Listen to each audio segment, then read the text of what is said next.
Doing a quick brawl video today. So this is the deck we're going to run for a couple of games. This is the current build of Mizzet Reborn that I'm running in Brawl. We are straight into the Hell Queue, baby. So, first off, Mizzet Reborn, we're running the Companion Gigantha, so, well, it's one of the few places I can still run, my boy. Every card in our deck must have no duplicated mana symbols. So with that in mind, this is our deck. This is not the curve, this is the breakdown by per thing. So our first column is pure fixing and ramping. So this is basically every spell we could get low to the ground that will give us fixing, land drops, mana. Few notable ones I would say is that we're also including things like Faber Elder here because it is a big thing. Lofo can also make us treasures. We're just, you know, these are things that are 2 mana or less really that gives us stuff, apart from the 2 at the bottom. The big one I think that's interesting to point out here is that we have Uladinian Life Seed. It is a draft card.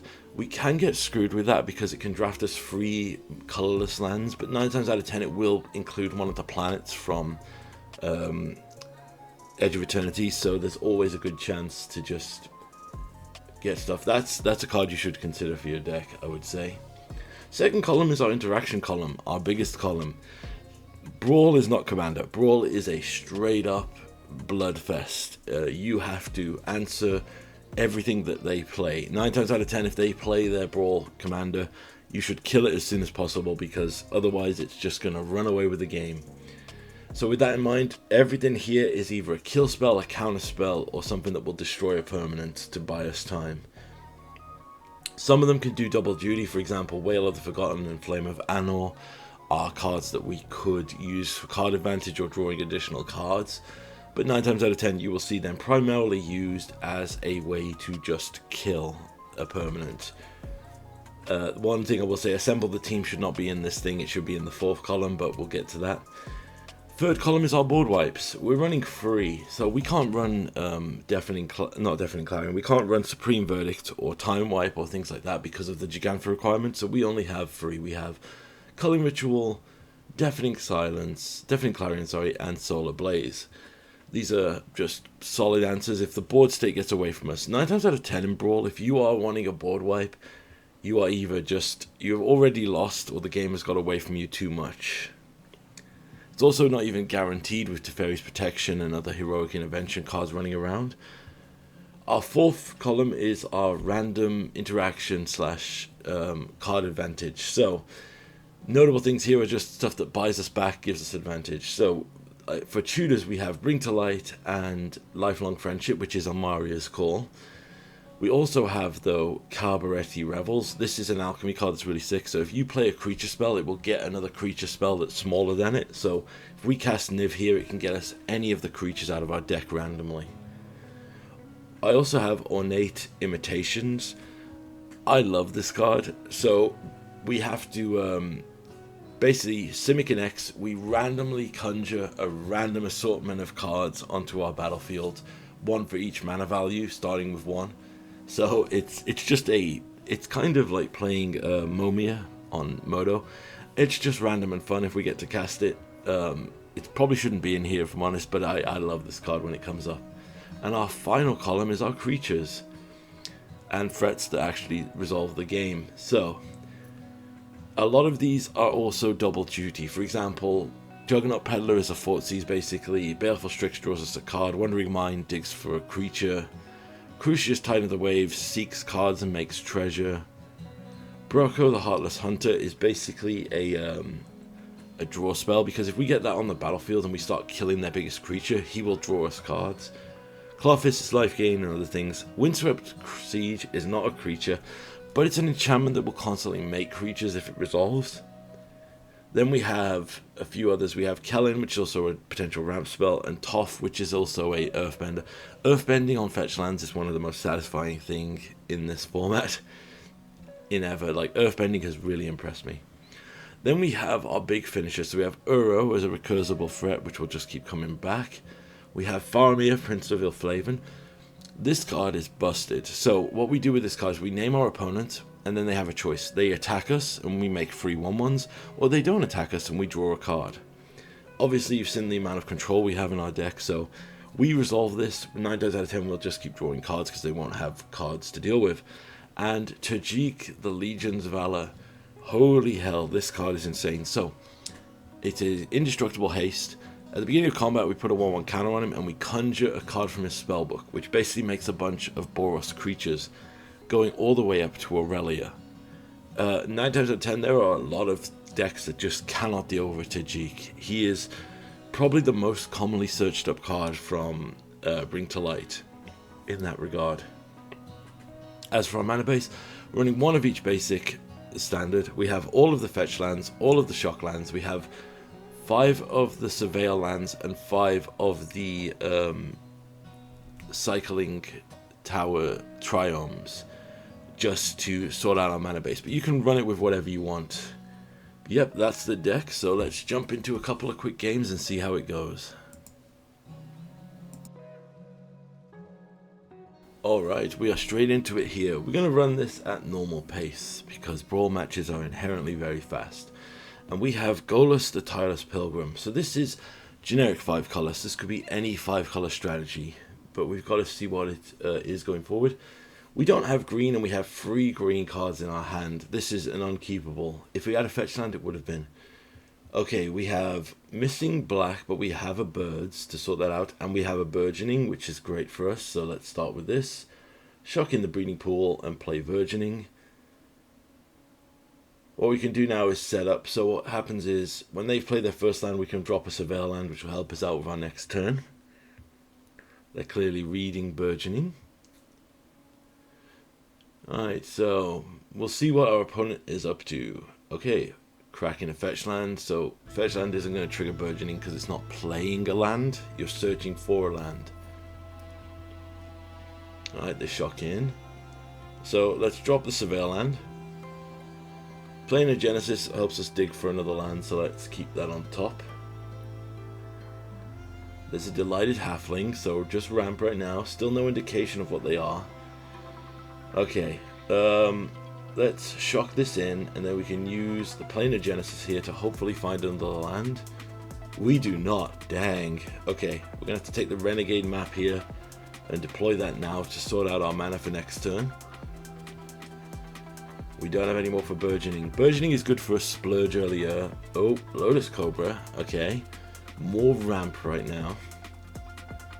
This doesn't appear to be any indication of what they are on. I'm recording post-commentary here. I played this game a while ago, so I can't... Oh, wait, no, I remember. Yeah. So at this point, I was thinking to myself, okay, this just appears to be a ton of ramp. And I'm thinking, oh yeah, more ramp. Right, there's the Uladuk Hate Seed here, which is a pretty good include. We've got to get black here just to cover our colors. Vanishing Verse can be good if they drop a big monocolored permanent we don't care about. However, I think our best bet here is just to deploy. I'm just checking the life seed here because I wasn't sure if it came to the battlefield. It comes to your hand, so we'll play Tajik here. He's an absolute powerhouse, so he immediately conjures a hasty... Oh yes, I forgot this in the tech. The creatures Tajik conjures must attack.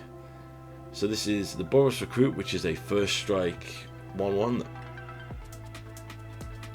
Alright, they have a ton of mana here. Let's see what they're going for. Nissa. So this was 5 color landfall basically. So there's... Here comes the landfall triggers.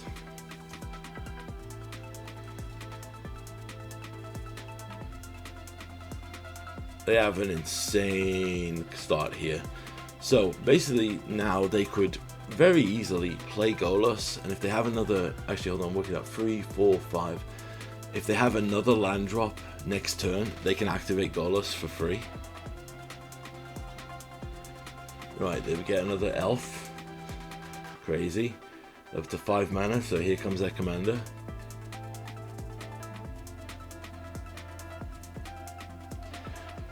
Golos is such a powerhouse, man. So, Golos searches for a land immediately when he comes in. They always get World Tree here. It's not a joke, because World Tree, when they get to 6 lands, basically just gives them perfect mana. I mean, we run World Tree in this deck as well. Should have probably put that in the deck. Alright, they're ramping, still got 3 mana. There's a Llanowar Elf. Passing back. So we are in trouble here if they can get to activation. So we need something. They Thanos Endures. So this lets them exile it and return it to the battlefield at the beginning of combat. It was an interesting thing here. So I'm thinking to myself, I am pretty dead right now if this continues, but we top deck the Culling Ritual, which is tactical nuke, if I'm honest. Just watch how much damage this does. This takes out 4 of their 5 permanents. However, I do see them having a stop here, and they have a blue mana up, so I'm like, if this is Spell Pierce, nope, it's Brainstorm. Sweet. So they are trying to set up their next card draw here. So it's Endwalker, not Brainstorm. Right. They're setting up. We can use the mana from this now to set up pretty well. So we can... Yep, there goes our Burgeoning, which wasn't doing anything anyway. 6 black mana. So let's play the Life Seed here, because if we can draft a card that lets us filter mana, we could cast Niv here, because there is the... nope, it's not here. So with that in mind, I think we take the Induvo the Walking Haven, because, you know, Gaia's Cradle is Gaia's Cradle. Also, just... we were never going to trigger with the artifact. So play birds, grab Gigant for the hand, we'll let the 1 mana go away. Tajik will now summon the Swiftblade Vindicator. A 2 mana 1/1 with double strike, trample, and vigilance. Yeah, this card's pretty dope. Fortunately, it is going to slam into Nissa. It must attack, so that's why I slammed it into the Nissa. Right, let's see what our opponent does. They bring back Golos.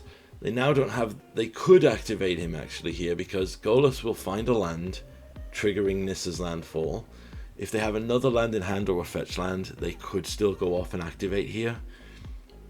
They Bajuka Bog, which is interesting, getting rid of my graveyard. We're not in Mizzet Supreme, so we don't care about our graveyard here. Okay, what is their play? There's their draw. They knew what... Well, actually, no. They don't even get their draw back from the Brainstorm because Golos shuffled on Upkeep instead of Draw Step. I hope they played around that. Right, there's their 6 land, activating Nissa. They find Oracle of Moldiah. So this is just 5 color landfall. Very strong deck, to be fair. Okay. Into the north, more ramp. Finding another land. Taking a mana. Playing the Oracle of Moldiah, give them an additional land drop if they can find one off the top, or if they have one in hand. They do have one in hand, so landfall. And then they pass it back. Okay, so with the Helix in hand here, I'm going to hold on to this, and I'm going to go straight to combat, because Tajik is going to summon a flying 2/2 that can't be blocked. If they want to save damage here, they can bounce Tajik on the Golos, but then the Helix will kill Golos, which will prevent them from having an activation. So let's just see if they want to do it.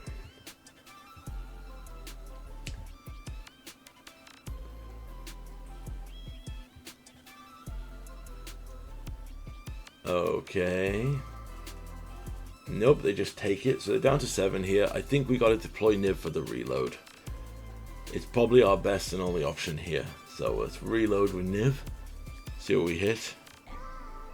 Alright, I'm going to take the Assassin's Trophy because it's the only removal spell we hit in the top. We have a bird here, so we got to see what they do on their turn. They play a Field of Ruin, which is great. So if they activate this Field of Ruin, we will have mana for a removal spell.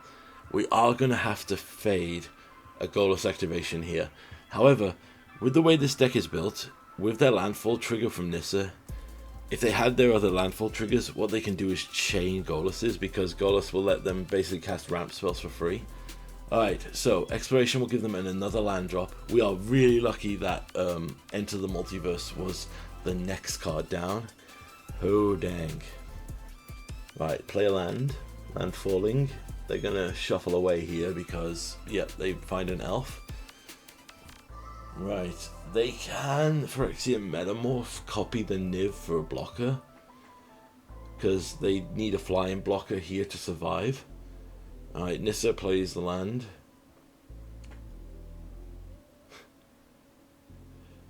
Yeah, the man, if we had not hit that culling ritual when we did, we would have been dead. Right, there's a Niv, and yep, let's look at all the cards they did not hit. Yep, Time Warp, Omniscience. Yep, this is just Landfall Golos. 5-color good stuff landfall. There's the Invasion. So basically, they just want to spin Golos as many times as they can until they hit like a basically you win the game card. Oh, there's 1,000 Year Storm. So there is some spice in this deck. Okay, and this is where they kind of make their mistake.